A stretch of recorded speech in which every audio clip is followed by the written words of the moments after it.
E hoje é dia de encerrar a minha jornada com O Retorno do Rei e O Senhor dos Anéis, ou quase isso.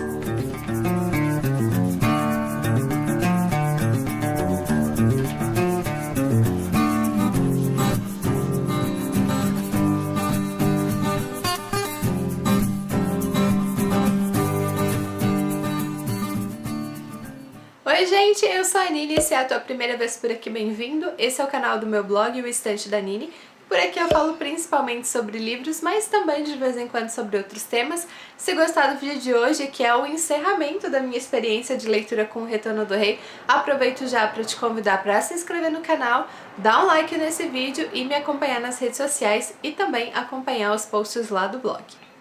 E se tu já acompanha o Estante da Nini e o diário de leitura também, espero que tu goste do vídeo de hoje. Então vamos lá, gente, eu vou comentar sobre os capítulos finais da minha experiência de leitura com O Retorno do Rei. São 1, 2, 3, 4, 5, 6, 7, 8 capítulos, se não me engano. Se eu ficar olhando pro lado, gente, é porque o meu caderno de anotações está aqui para me ajudar, e como eu fiz na edição anterior, eu separei os capítulos e escrevi alguns destaques que eu quero comentar com vocês, mas como é o final mesmo da história, eu vou revelar algumas coisas, mas sem entregar tanto da história, para também não perder a graça total de quem está acompanhando o diário de leitura. Então vamos lá! O primeiro capítulo desse último resumo de O Diário de Leitura de O Retorno do Rei chama A Montanha da Perdição.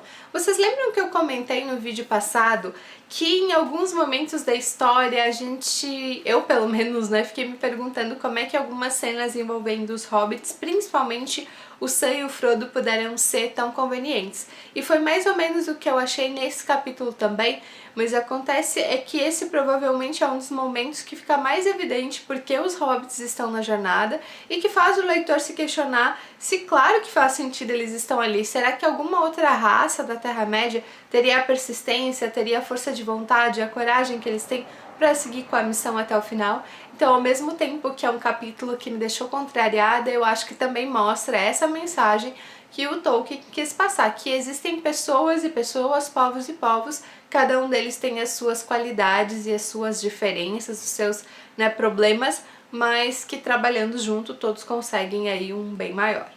O segundo capítulo que eu vou comentar nesse resumo chama O Campo de Cormallen, e é nesse capítulo que a gente tem pela primeira vez aquele sinal de esperança e sinal de que toda essa articulação durante todos os 3 livros podem dar certo.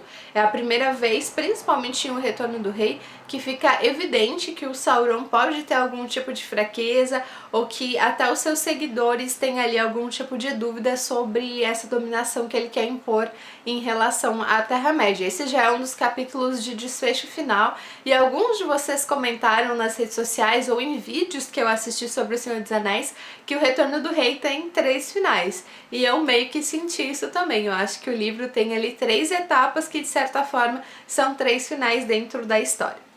O próximo capítulo, então, é o Regente e o Rei, é isso, e esse capítulo, então, confirma algumas coisas que a gente suspeita ao longo do primeiro livro, A Sociedade do Anel, e também de A Duas Torres, que passa a ficar mais evidente, falando claramente, mas sim a gente tem o Aragorn, então, assumindo ali a linhagem da sua família, depois de vencer alguns medos, conseguir alguns apoios inusitados para a batalha.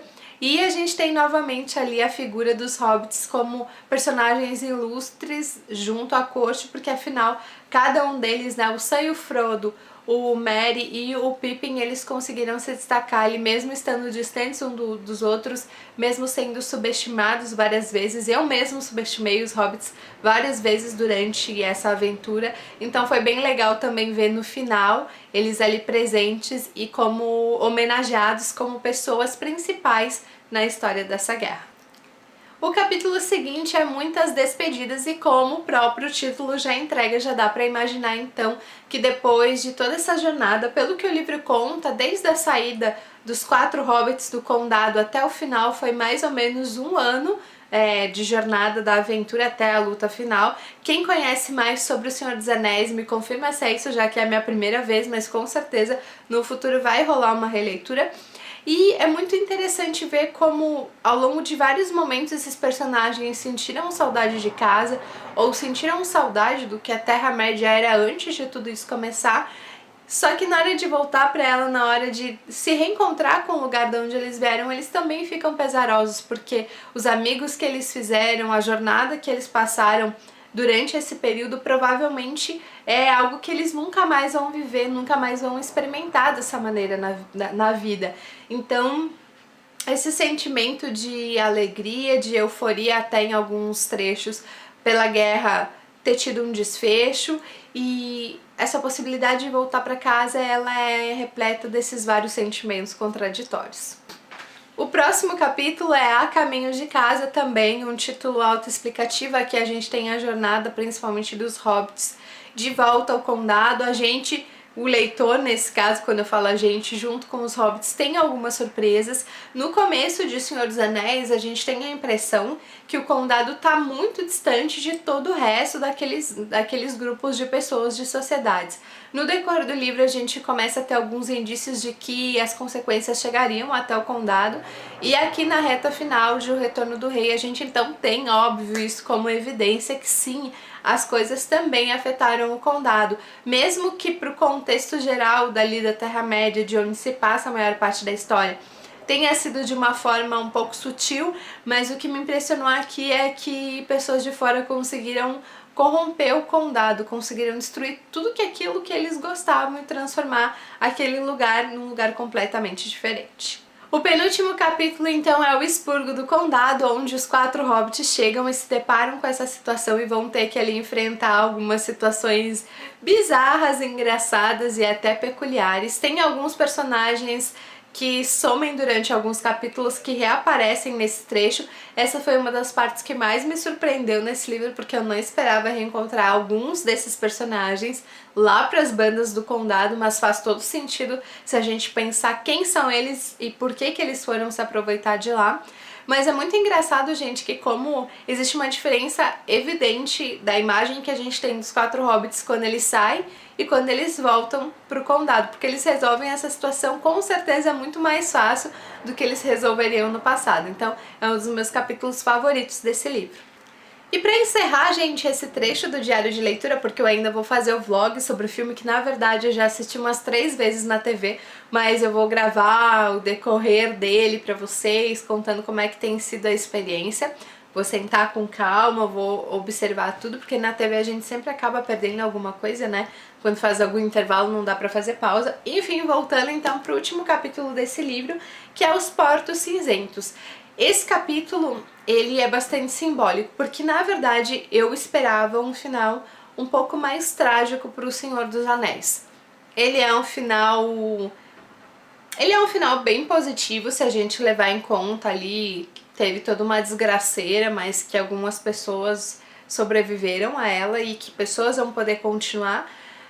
Mas esse capítulo mostra aquilo que eu senti falta, né? Porque eu achei que realmente muitos personagens sobreviveram. E eu esperava que no final desse livro algumas perdas mais significativas fossem acontecer. Mas isso fica de uma forma mais subentendida, porque nesse livro, nesse capítulo, então, a gente tem a ida de alguns personagens embora, do que seria então esse continente que faz parte da Terra-média. Esses personagens vão junto com os elfos para confirmar algumas suspeitas, algumas profecias, alguns indícios ali que falavam sobre isso, e o Frodo vai também. E aí que mora a simbologia, né, gente? O Frodo, apesar de tudo que ele passou, ele não é mais o hobbit que ele era, o condado não é mais o lugar que ele deixou, e ele não consegue conviver com isso.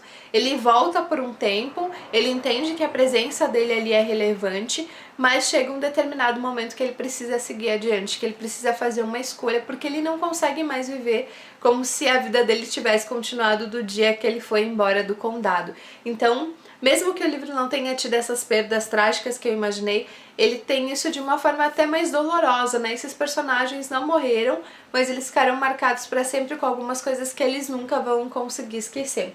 É um capítulo também que eu gostei bastante, apesar de ser bem melancólico.